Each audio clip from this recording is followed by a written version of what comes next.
দুর্গে দুর্গে দুর্গতি নাশিনী মহিষাসুরমর্দিনী জয় মা দুর্গে, জয় মা দুর্গা।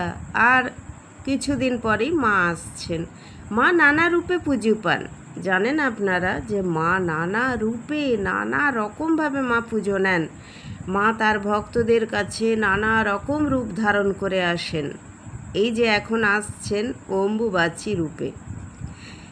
সতী, শিবের স্ত্রী সতী, সতী দক্ষ রাজার কন্যা।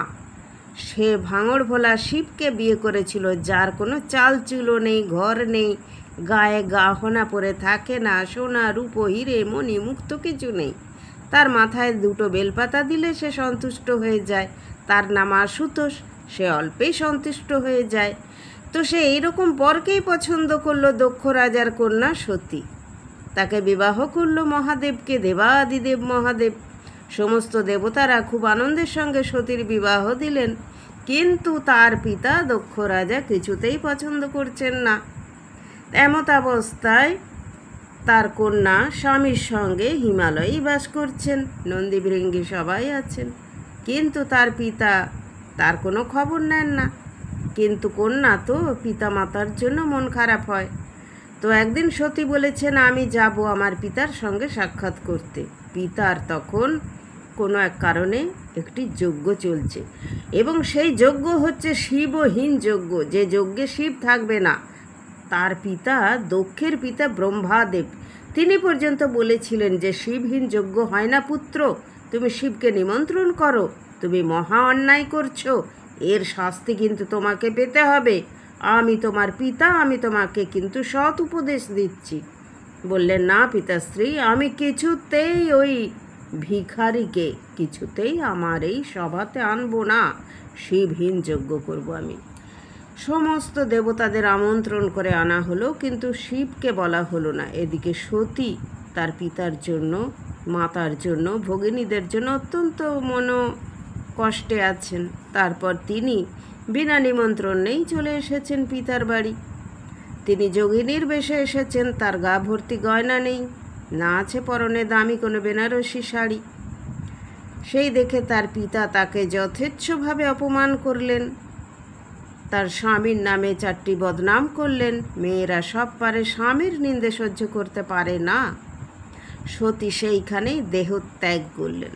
বললেন, যে আমার সামনে আমার স্বামীর নামে নিন্দে বন্ধ করে, আমি তার গৃহে তো আর কখনোই আসবো না।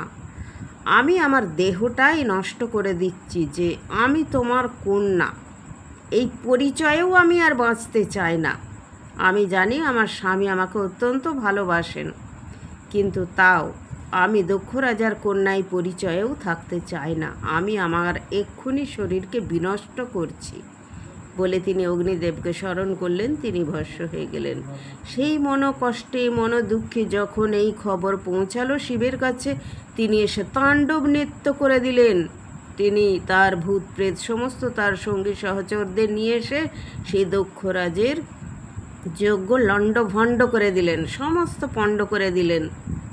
লাস্টে কি হলো না, দক্ষ রাজার মুন্ডুটি কেটে ফেলল রুদ্র, যে কিনা শিবের জটা থেকে উদ্ভব। তার মুন্ডুটা ছাগলের দেহে লাগিয়ে দেয়া হলো। এই হলো দক্ষ রাজার ভুলের কারণে পুরো তার কন্যাও মারা গেল, তার যজ্ঞও শেষ হলো, তার নিজের জীবনও বিপন্ন হলো। এবার শিব করলেন তাণ্ডব নৃত্য। তিনি তার পত্নী, প্রাণাধিকা পত্নী সতীর দেহ কাঁধে নিয়ে তিনি সারা পৃথিবী লণ্ডভণ্ড করে দিচ্ছেন। স্বর্গ মর্ত পাতাল রসাতলে যাচ্ছে। সমস্ত দেবতারা ভয়ে থরহরি কম্পমান। শিব তাণ্ডব করছেন। শিব রেগে গেলেন, প্রলয়ঙ্কারী, সে ধ্বংস করে দেয় সমস্ত কিছু। কি করা যাবে, সবাই বিষ্ণুর কাছে ছুটলেন। বিষ্ণু তখন বুদ্ধি করে তার সুদর্শন চক্রটিকে পাঠিয়ে দিলেন, যাতে আস্তে আস্তে সতীর দেহটি খণ্ড খণ্ড হয়ে পড়ে যায় এবং শিব বুঝতেও না পারে। আস্তে আস্তে শিব যখন পরে বুঝতে পারলেন যে তার দেহে সতীর কোনো দেহ নেই, তার কাঁধে তিনি একা, তিনি তখন খুব মনোকষ্টে সেখানেই বসে পড়লেন ধ্যানে। এবং সেই ধ্যান তাকে কেউ ভাঙাতে পারল না। অনেক পরে সতী আবার পার্বতী রূপে জন্ম নিয়ে শিবের সেই ধ্যান ভাঙিয়েছিল। তো সেসব কাহিনী, অনেক পৌরাণিক কাহিনী, এই শিব পুরাণ অনেক কিছু আছে, এসব আপনারা জানবেন। তো ওই যে শিবের স্ত্রী সতীর দেহটি 51টি খণ্ড করে ফেলে দেয়া হলো। সেই 51টি জায়গায় জায়গায় পড়েছে এবং সেখানে একটি একটি করে তীর্থক্ষেত্র গড়ে উঠেছে। কিন্তু সেখানেও কিন্তু অসুররা এই তীর্থক্ষেত্র হতে দেয়নি। সেখানেও কিন্তু প্রত্যেকটি জায়গায় শিব তার ভৈরবকে রেখেছেন পাহারা দিতে। প্রত্যেক জায়গায় যেখানেই শিবের স্ত্রী সতীর দেহখণ্ড আছে সেখানেই শিব আছেন। তো এই কাহিনী আপনারা অনেকেই জানেন, সতীর দেহত্যাগের কথাও জানেন, আর সতীর 51টি পীঠের নামও আপনারা জানেন অনেক কিছু, এই যে কালীঘাট, তারাপীঠ, সব কিছুই। আর এই যে কামাখ্যাতে মায়ের কি দেহের অংশ পড়েছিল বলুন তো? মায়ের যোনি দেশ পড়েছিল কামাখ্যাতে। ওখানে একটি পাথরের খণ্ড আছে যেটি জনিকৃতির দেখতে, এবং এই যে অম্বুবাচীর সময় ওইখান থেকে লাল জল বেরোয়, ব্রহ্মপুত্রের জলও লাল হয়ে যায়। তো সেই জন্য ওইখানে পুরোহিতরা মন্দির 3 দিন বন্ধ রেখে দেন।